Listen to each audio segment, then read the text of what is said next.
Good morning, and the news is very disappointing today. I'm just looking up the weather report for the weekend.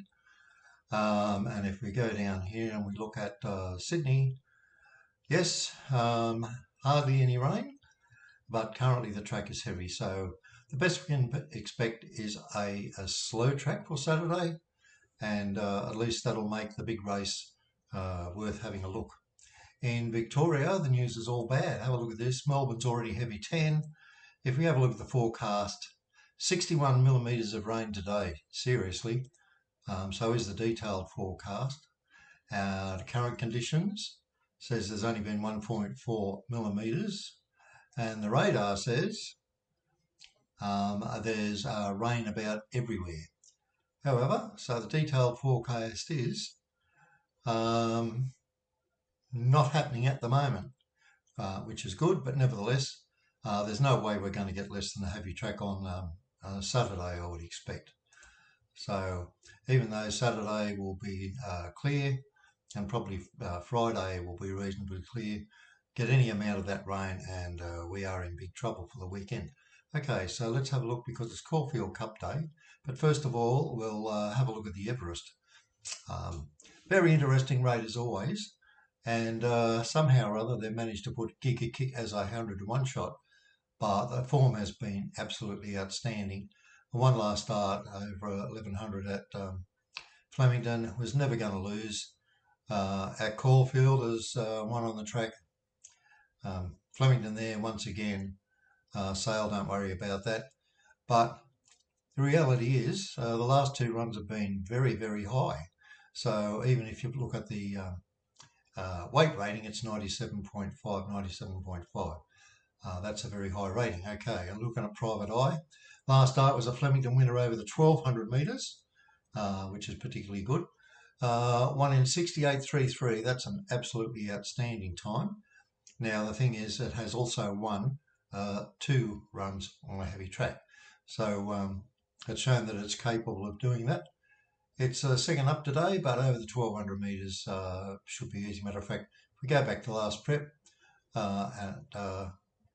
in June, ran second up, was ran an 81.73 or 81.93 once we had the length on, and the rating was very, very good. As you can see here, it was a 101.5, and last run was rated a 103, so that's outstanding.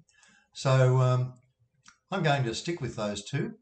Nature Strip never appears in the top because he doesn't have to run fast times. But the best he ran was a 66.3 at Flemington when he won by 3.5 lengths last November.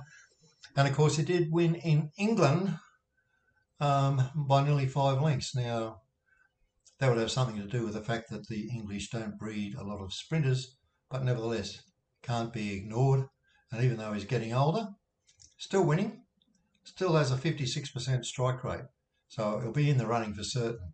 But new blood comes in and can possibly do something. If we go to Caulfield and we look at the Caulfield Cup, this one's on at 5:15, so it's late enough for us. Possibly some improvement in the track. I'm estimating at the moment will end up being about a heavy 9. Now last start I had a good hit on Smoke and Romans. Very pleased to see it won at $21 and was never going to get beat. That was an outstanding run, as you can see here on this section. It was a 105.5. On our Winform ratings was a 66. Back here at Bendigo was a 71. On a heavy track, did manage to win on the 17th of September. Rated better than 100 there. Cars on board, can't complain about that. And that's the one pretty much that I'm going to be on if I have a bet at all.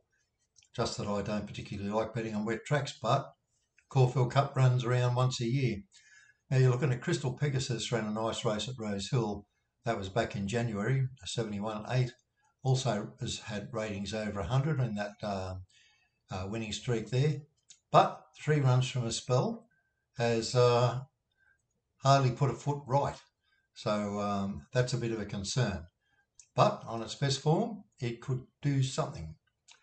And we look at Charlie Rose, which was going great guns. 6 wins from 18 starts. Has only had 2 placings at Caulfield. Last start was beaten 9 lengths here, the start before 7 lengths.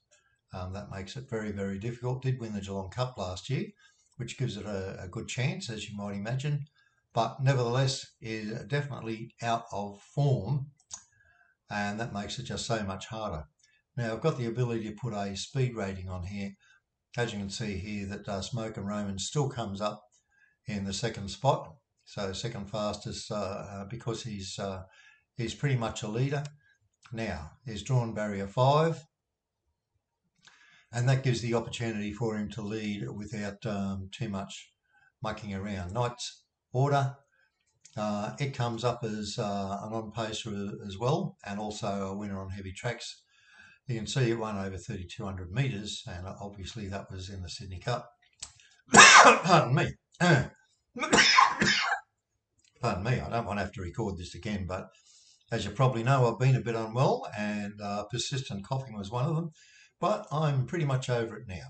So that's my update on the Caulfield Cup and the big one in Sydney. I'll bet both of those races, and good luck to everybody who tries. When are we going to get rid of this weather? That's what I want to know. Maybe it will never happen. Okay, good luck, and thanks once again for watching.